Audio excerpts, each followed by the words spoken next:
La Resortera.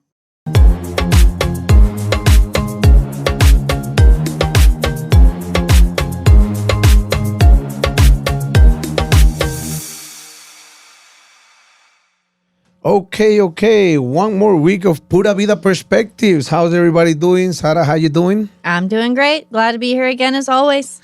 Yep, it's been a great week for me. How has it been for yours? Busy. Busy as always. Good. Busy means good. Yes. I'm glad. And I want to thank you for taking the time to come over here and have these few minutes with me. I definitely enjoy them. It's like a really, how do you say it?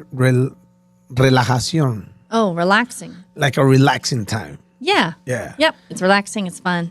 All right. So today we have a delicate topic that has been going on for months in Costa Rica. Dollar exchange rate. Mm-hmm. It's a bit complicated because for some people, dollar being low means good. For some people, dollar being low means bad. For some people, dollar being up means good, and dollar being up means bad. It's complicated. Yeah, absolutely. Evens out some way, but I know today we're going to kind of talk about some of the facts, some of the effects that it has, and I guess just a little bit of our own perspectives on the topic. Yeah, because, we earn dollars because we're in the tourism business.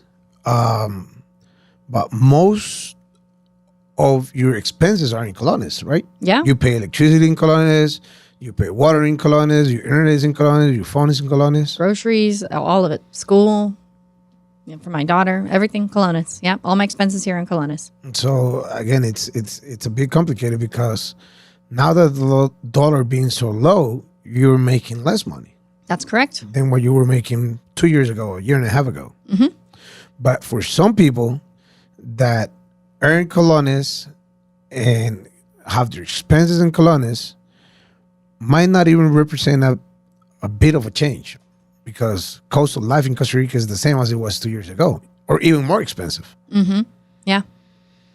To other people, it will represent a benefit because if they have bought a house and their loan is in dollars or bought a car and they lease it in dollars, they're paying less. Yeah. Yep, absolutely.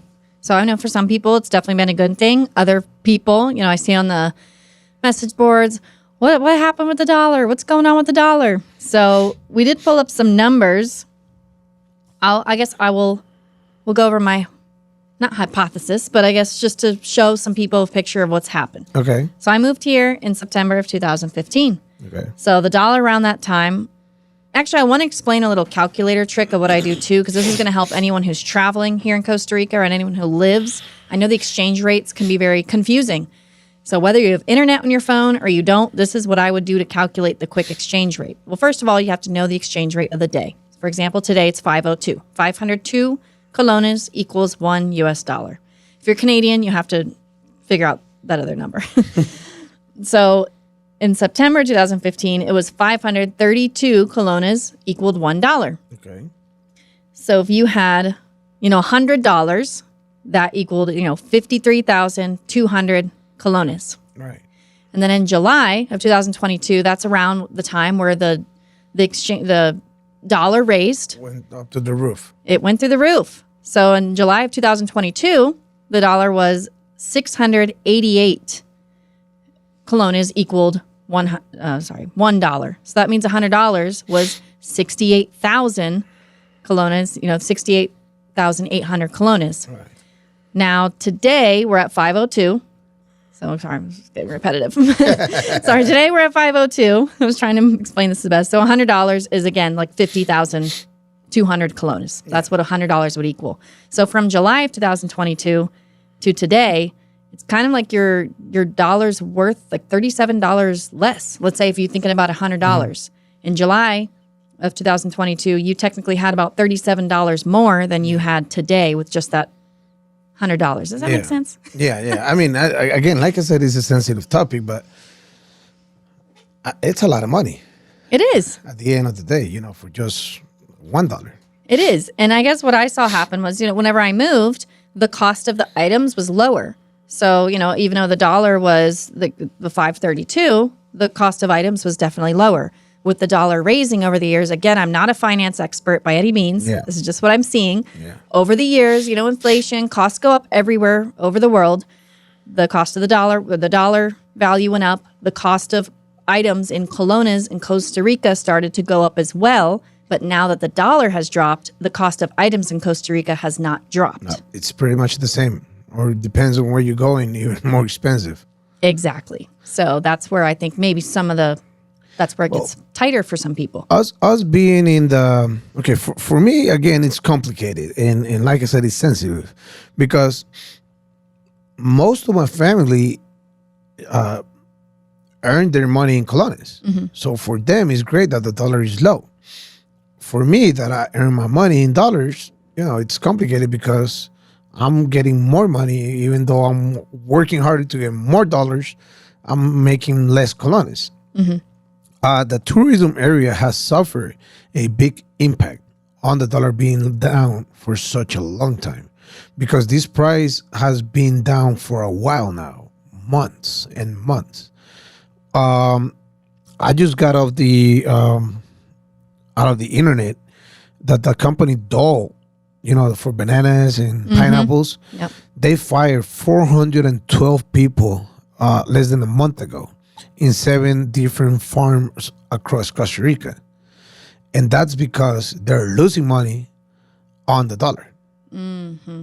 So that means, jobs have been lost. Exactly. So at the end of the day, it's taking a hit on the Costa Rican people as well.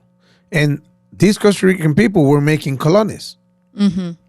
In those farms, they were being paid in colones. But since Dole is selling their bananas and their pineapples out of Costa Rica, and they're losing money, so they have to let go of people. So at the end of the day, people that is making colones are suffering and are jobless because of the dollar being so low. Yeah, I guess some people in certain fields absolutely are. So again, that's why I say it's a sensitive topic, because even though you're making colones, but if the dollar is low, it's affecting you. In this case, these people working at Dole specifically. I know that some other hotels had to let go of their people because of the dollar being so low. They cannot maintain, their employees. And I know that at some other places, dollar is it's not affecting anybody, but it's not creating jobs either. See what I'm saying? Yeah. And, I've lived mostly around the beach areas, which is, touristic, and it does rely on tourism, and a lot of dollars are exchanged there too. So I think maybe in a lot of the touristic places that has an effect as well. Yeah. So you said the hotels. So hotels, restaurants, like you said, you live in a very tourism area. What are they going to do to get some of the money back that they're losing with the dollars? They're probably going to have to raise the prices. There you go. Yeah. There you go. So when people from the States come here, or from Canada, or from Europe, or whenever they come, they're going to say Costa Rica is expensive. Mm-hmm. Because I pay, $120 for a night at a hotel. And I came back, or I came before 2 years ago, and I paid $80. Mm-hmm. Same time of the year. So it's a complicated topic. Yeah. I mean, I guess, when we talked about it, it sounds like somewhere in the middle, you kind of you don't want it to affect anyone too poorly. That's what I'm saying. For me, being a Costa Rican, and you're a tica already. So working on it. I want it to be high, but I don't want it to be low. I just want it to be in a certain point where everybody can say, all right, I'm okay with this. Yeah, exactly. Costa Ricans are happy that are making in colones. Hopefully no one's losing jobs over it. Exactly. We don't want people losing jobs. No. And you want people's money to go further. I mean, me personally, so since I've opened up my business years ago, I've only raised the prices by $60 because at that time, some of our transport drivers had raised it $60 on me. But I've never raised my prices before, and I know it's kind of ridiculous, and I need to raise it. It's been over 4 years. I know. I always have my clients tell me that. But the thing is, like, let's say someone in a position that would be earning dollars, you would think, okay, well, now all my expenses are higher, and I pay my employees in dollars. We gotta raise the prices. But I'm holding out. And this is a great example. For example, my accountant, he used to charge me in dollars. Guess what? As of January 1st, he started charging me in colones. Actually, and what can I do about it? True. I remember there was times where you almost didn't want to get charged in colones, but now people want to be charged. They want to charge in colones now. Or people would get worried about, what about the exchange rate? I would tell people, well, be mindful if you're going to use dollars at a store because they can give you a bad exchange rate. Now I'm just telling people, sorry guys, the exchange rate is so bad. Just go ahead and do it. It doesn't even matter. How much worse can they make it at the store? No, they do. They do. And I'm glad you brought that topic so we can talk about this a little bit. Rate exchange at different locations, at a gas station, at a supermarket. Because if the dollar it's at 502 right now and you go to pump gas, they say, all right, I'll take you dollars, but I'll take them at 550. So you have to be careful on how to use your dollars in Costa Rica. Absolutely. Always ask. Try to use colones if you can. If you're going to pay in cash, if you're going to have your card, just go ahead and use the card. So you'll get bank. You'll get the automatic bank exchange. And I think I said I didn't finish my thought before. I wanted to teach people kind of how to find out that exchange rate quickly. Yeah, so, you didn't finish that. Let's say you're at the store and something costs 5,200 colones. What you'll do is, if you know the exchange rate for the day, today's 502, you would put in your calculator 5,200 divided by 502. That'll give you your price in dollars. Reverse, if you want to, if something is $55, if someone says, okay, it's $60, but you want to pay them in colones, take 60, times it by 502, and that gives you your price in colones. Yeah. So I do that all the time. Well, I can mentally do it now. I just kind of double it in my mind, so I know generally. But just for other people who are looking at numbers and I have no idea what this is, I actually tell people just to kind of double it in their mind. 5,000 colones is about $10, $10. Yeah, that's a great way to try to do your rate exchange. Also, everybody has phones. Trying to download an app for rate exchange. What I do personally, I use one of my banks. So I just go there and type the dollar amount. But when I was on the streets before, without the apps or anything like that, I was just, hey, let me grab a calculator and do the exact exercise that you use told. Exactly. And actually I have another really good example of, I guess, how just some of the effects of what I experienced personally. So when I was doing my construction, as you know, I built 2 homes at the same time. Yep. One contract was in dollars. The other contract was in colones. So let's see, I bought the first lot. What year are we in? 2024. Okay, first lot was bought in April 2022. Second was in August. Started the design process. Okay. We're on track.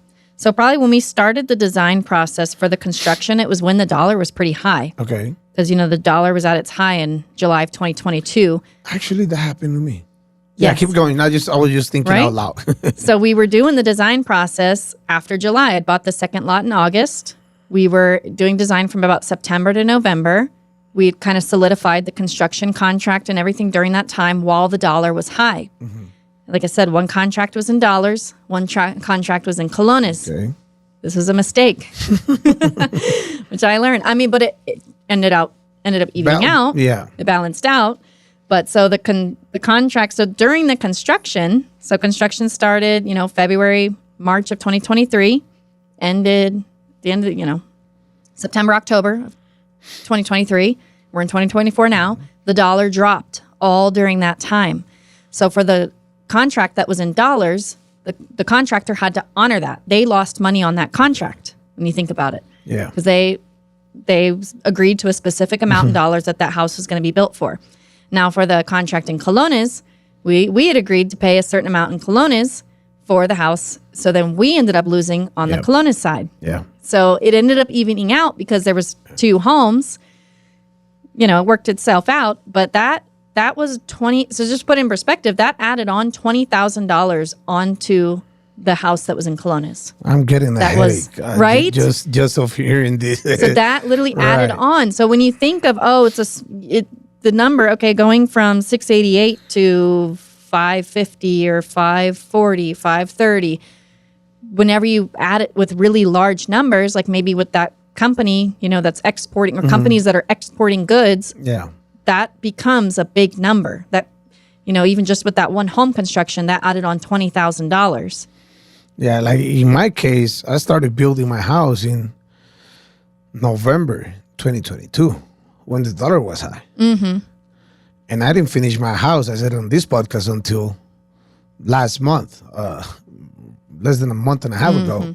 Why are we June 2024? July 2024? Mm-hmm. I'm lost on track, just like Sarah.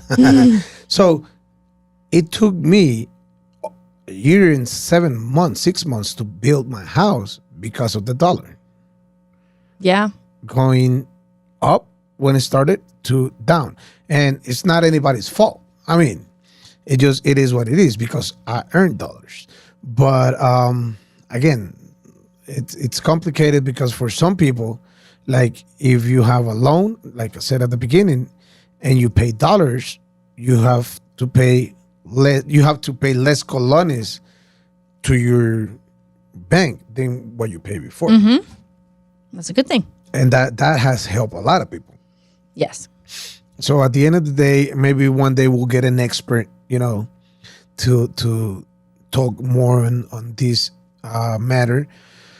But it is what it is. Going back to what we're saying, where to rate exchange and that.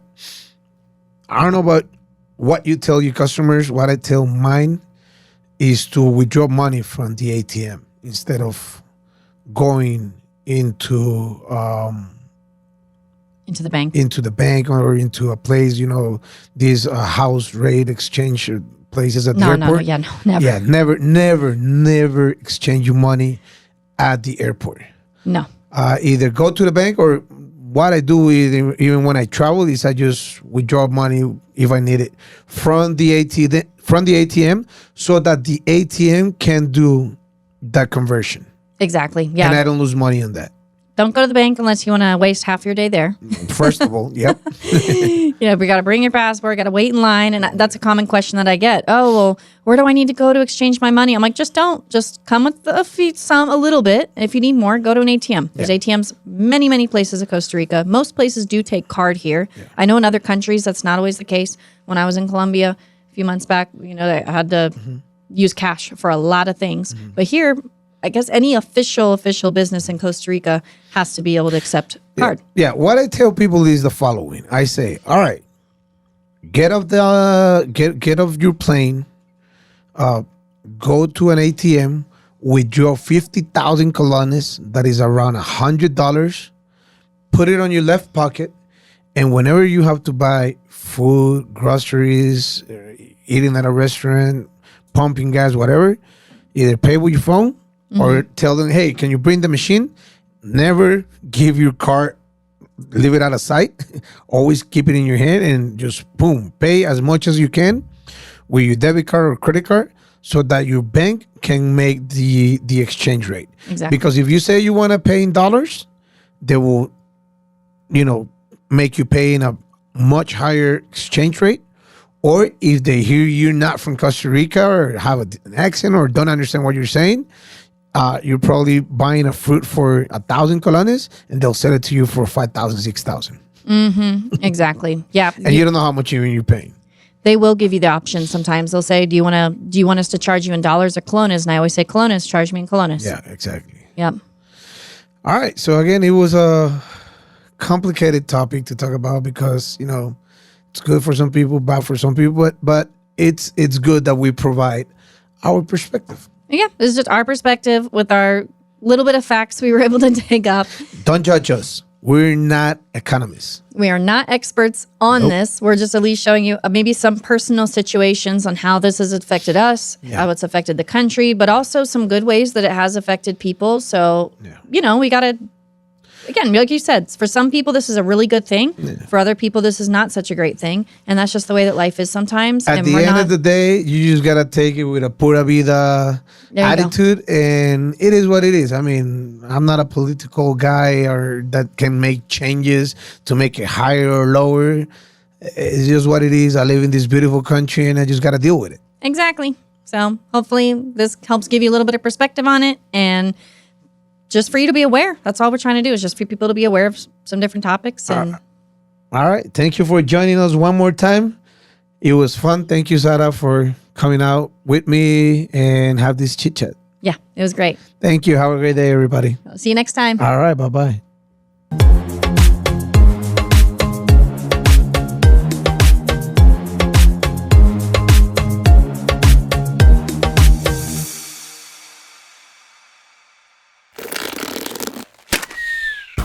Esto fue una producción de La Resortera.